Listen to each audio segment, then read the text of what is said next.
Hola, everyone. Welcome back. Carlos, are you all set? Yes, I'm good to go. Okay. Well, bienvenidos, bienvenidas todo el mundo de nuevo. Estoy muy feliz de presentar a señor Carlos Soler, que es también formado en la Universidad de Central Connecticut State University, de donde tiene bachillerato y maestrado, si no me engano. Y es Assistant Director, director asistente del programa de admisiones. It's my very great pleasure to introduce Mr. Carlos Soler, the Assistant Director of our admissions office, who has both a bachelor's and a master's degree, also from Central Connecticut State University.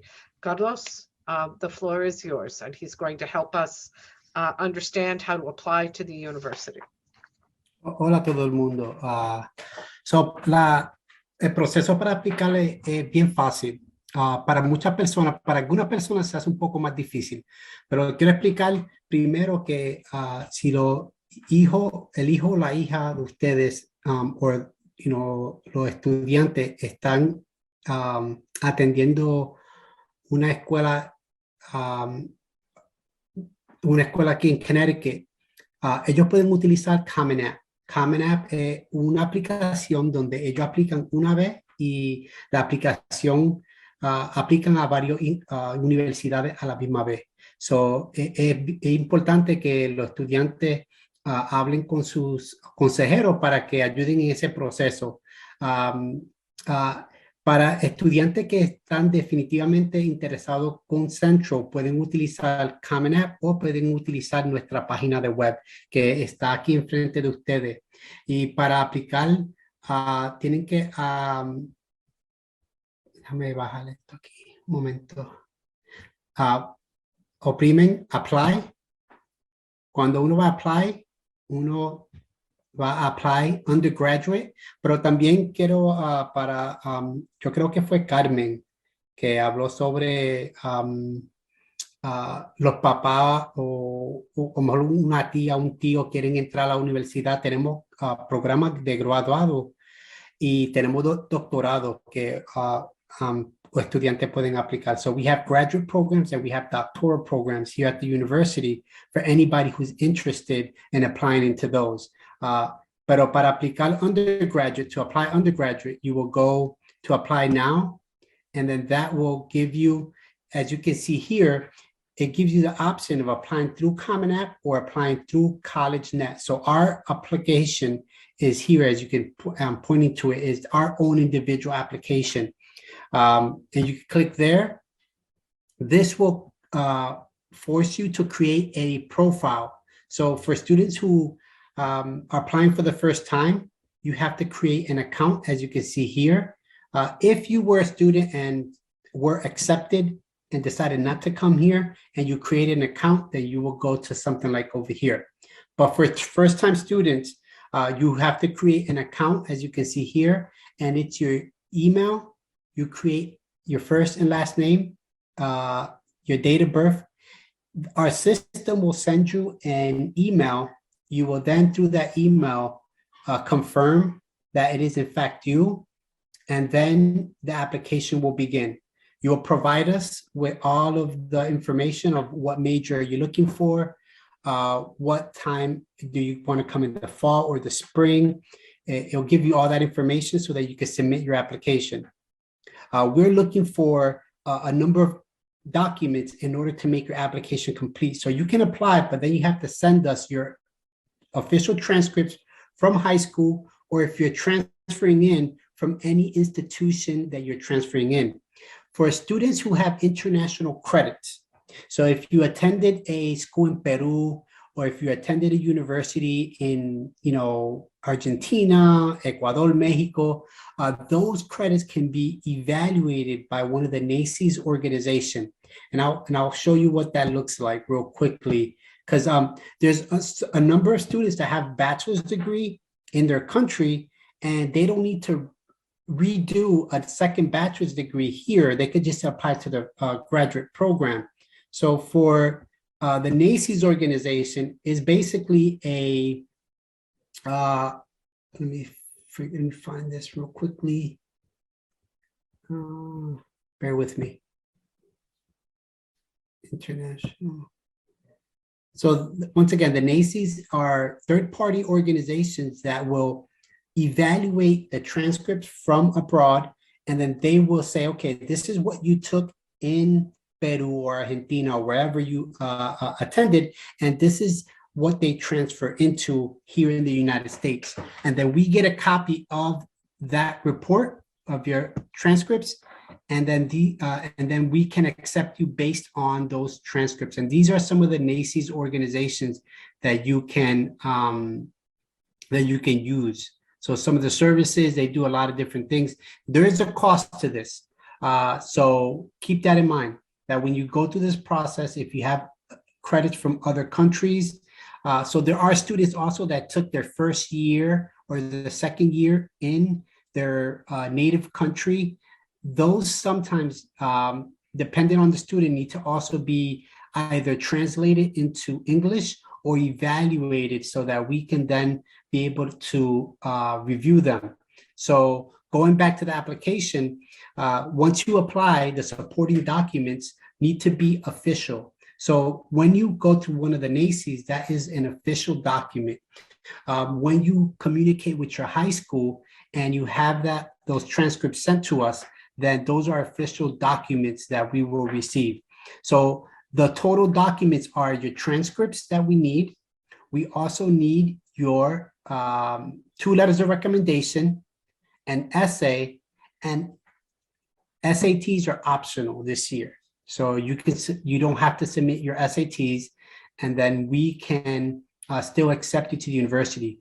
For students who are undocumented, we don't ask for anything for those students. In terms of admissions, we review them as we would review any other students.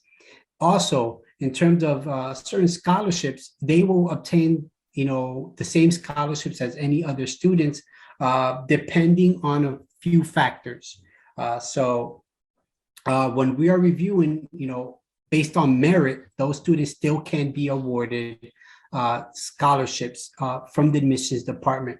Scholarships are based, as I mentioned, on merit. How well you did in your high school will determine how much of a scholarship you could obtain.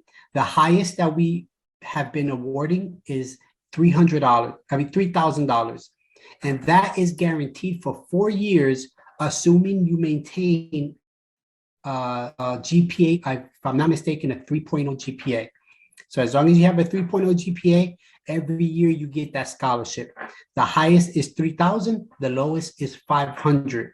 So those scholarships are really important as you thinking about the overall bill to the institution.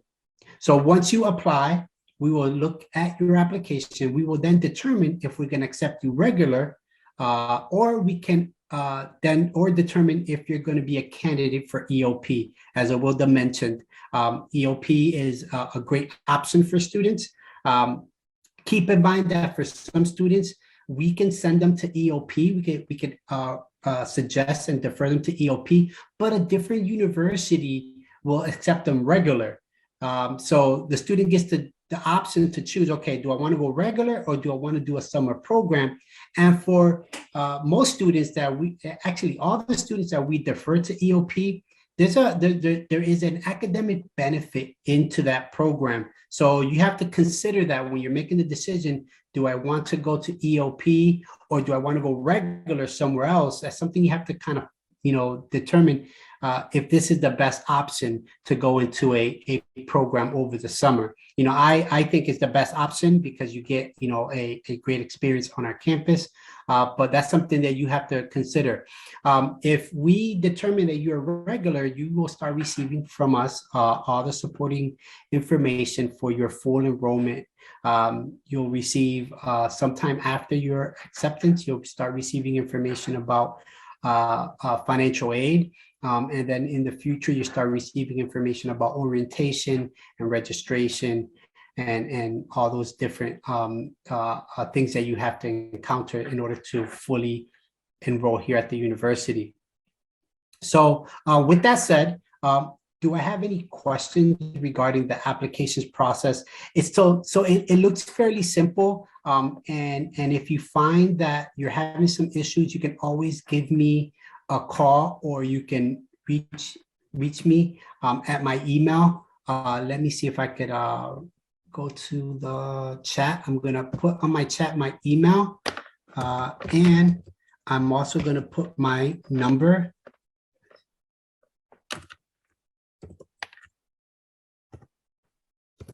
So that is my email and my direct line to my office.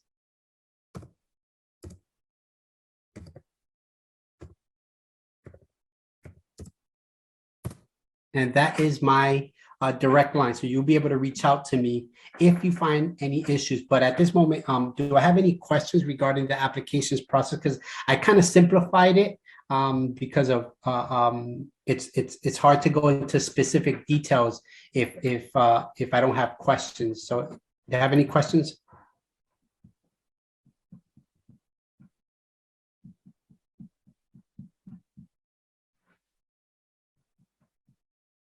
So if I don't have any questions, so deadlines, May 1st, May 1st is actually the deadline for all students to apply and to make the decision.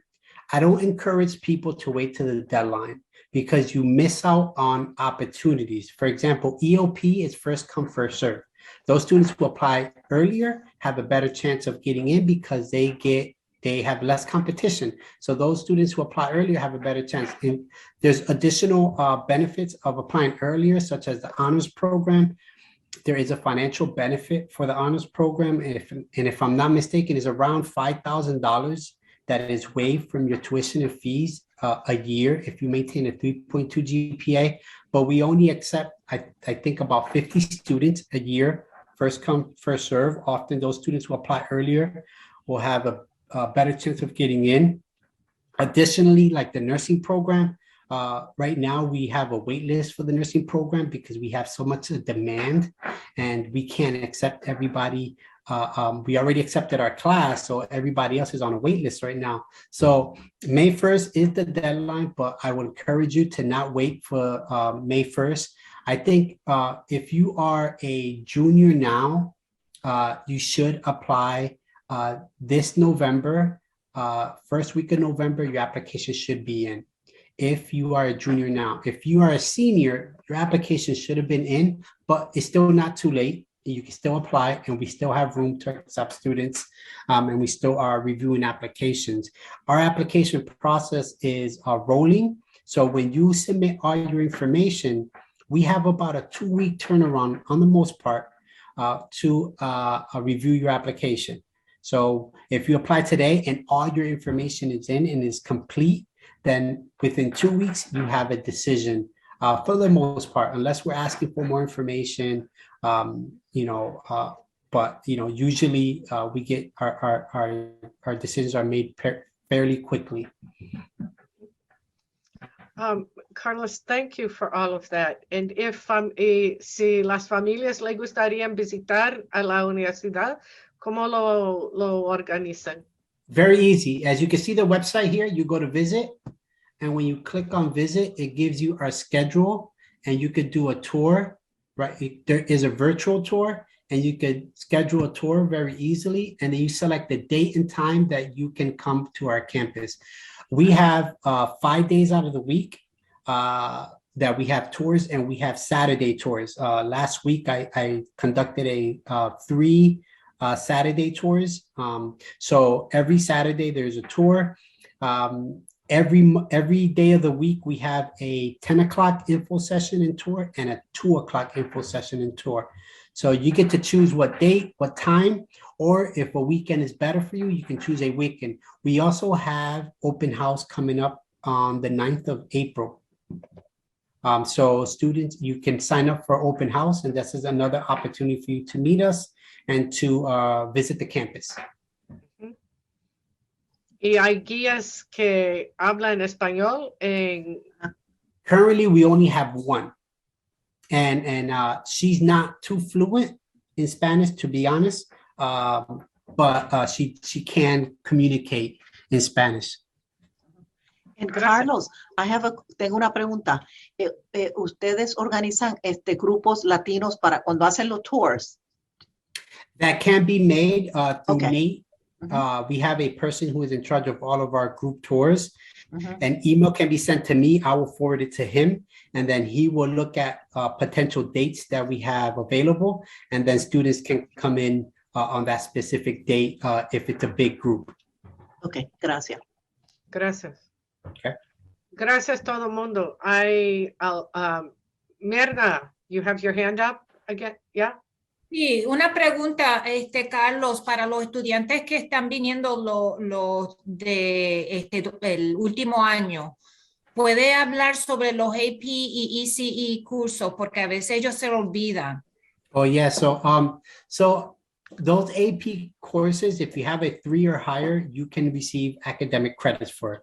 And ECE, as long as you have a C- or higher, then you can receive credits for that. You have to communicate for ECE, you have to communicate with the school that you attended in order for us to receive the transcript. We need a transcript from that school that you took those ECE credits from. Additionally, for APs, you have to communicate with College Board in order for us to receive those scores. They don't automatically arrive. You have to, as a student or as a guidance counselor, they have to make that request so that we can then obtain those records. Once we obtain the records, then we will update periodically. If you submitted scores and you have not, and you don't see them in your profile, you have to immediately get in contact with us to see if we have them, because sometimes they send them and they kind of get lost in systems. There's different systems that can get lost. So we have to then retrieve them, we have to update. So if you do have those, you have to make the request, and then you have to give us a call just to make sure that everything is in order.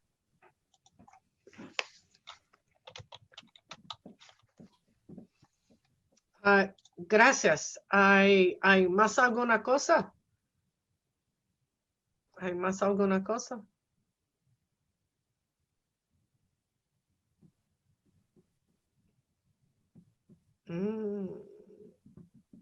Parece que no. I'm going to put the link to the Latin American, Latino, and Caribbean Center here in the chat. Everyone also has it in the invitation that went out and the posters, as well as the program that was put in the chat first thing this morning. We'll be reaching out to everyone who registered and was kind enough to give us their email, and feel free to email us at lalcc@ccsu.edu if you're not sure who to get in touch with, but you can get in touch directly with Carlos or Awilda or the students or Mirna or me or whomever. And right now, I'd just like to ask everyone, especially involved, if you can, to turn on your cameras and your microphones, and let's just say adios, right? And this is a tradition that one of my Latina students began online last fall. Yeah. Goodbye. Gracias por venir. Gracias. Tengan. Bye.